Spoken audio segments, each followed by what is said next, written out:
দেশে উদ্বেগজনক হারে বাড়ছে শিক্ষিত বেকারের সংখ্যা।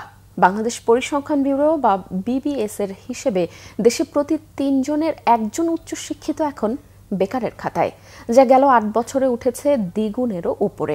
এই জন্য প্রচলিত শিক্ষা ব্যবস্থা এবং কর্মসংস্থানের অভাবকেই দুষছেন বিশেষজ্ঞরা।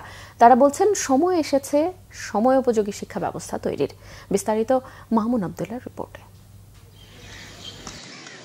মোসাম্মদ আফরি আজাদ প্রাচ্যের অক্সফোর্ড খ্যাত ঢাকা বিশ্ববিদ্যালয়ের দর্শন বিভাগ থেকে স্নাতক শেষ করেছেন বছর ৪ আগে, কিন্তু বেকারত্ব ঘোচাতে পারেননি এখনও। কাঙ্ক্ষিত চাকরির খোঁজে তাই মোবাইলের বিভিন্ন ওয়েবসাইটেই সময় কাটাতে হয় তাকে।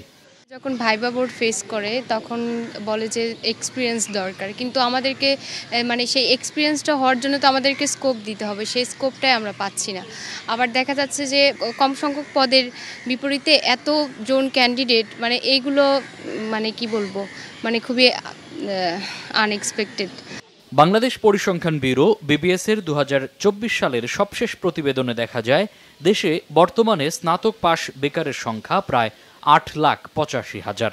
২০১৭ সালে এই সংখ্যা ছিল এর অর্ধেকেরও কম, প্রায় ৪ লাখ। চাকরি সংশ্লিষ্ট প্রতিষ্ঠান বলছেন, প্রকৃত শিক্ষিত বেকারের সংখ্যা সরকারি হিসাবের চেয়ে অনেক বেশি। সরকারি ও বেসরকারি খাতে প্রত্যাশিত হারে কর্মসংস্থানের সুযোগ তৈরি না হওয়ায় বেড়েছে শিক্ষিত বেকারের সংখ্যা, মনে করেন অর্থনীতিবিদরা। আমরা দেখেছি যে যত শিক্ষিত গ্রুপ তত কর্মসংস্থানের বাইরে আছেন যারা, তাদের শতকরা হার বেশি। তো এরকম একটা অবস্থায় তো অবশ্যই আমাদেরকে এটা একটা এজেন্ডা নাম্বার 1 হিসেবে আমাদেরকে এটা ট্রিট করতে হবে।